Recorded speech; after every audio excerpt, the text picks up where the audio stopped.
திம்மப்பா, நீ பாடுற பாட்டை கேட்டுக்கிட்டே வேலை செஞ்சா சிரமமே தெரியாம வேலை சுலபமா முடிஞ்சிருதுப்பா.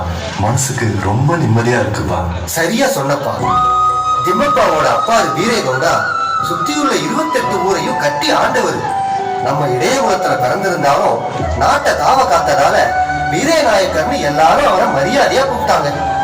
அப்படிப்பட்டவருக்கு பிள்ளையா பிறந்து எல்லா செல்வத்தையும் இழந்து இப்படி எங்க கூட வந்து நீ வயல் வேலை பாக்குறதையும் ஆடு மாடு மேய்க்கிறதையும் நினைச்சா ரொம்ப வருத்தமா இருக்குப்பா.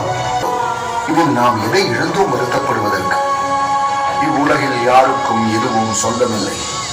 நான் இழந்த செல்வம் என்று ஒன்றிருந்தால் அது எங்கள் ஊர் மகன் பிராணநாதனான அந்த ஆதிகேசவனை தான். வாடாவில் வசித்த போது நித்தியப்படி அவன் சன்னதிக்கு சென்று அவன் பெருமைகளை வார்த்தைகளாக கோர்த்து பாமாலையாக பாடி வந்தேன். இங்கு காதநிலைக்கு வந்ததும் அது ஏறாமல் போயிற்று. அந்த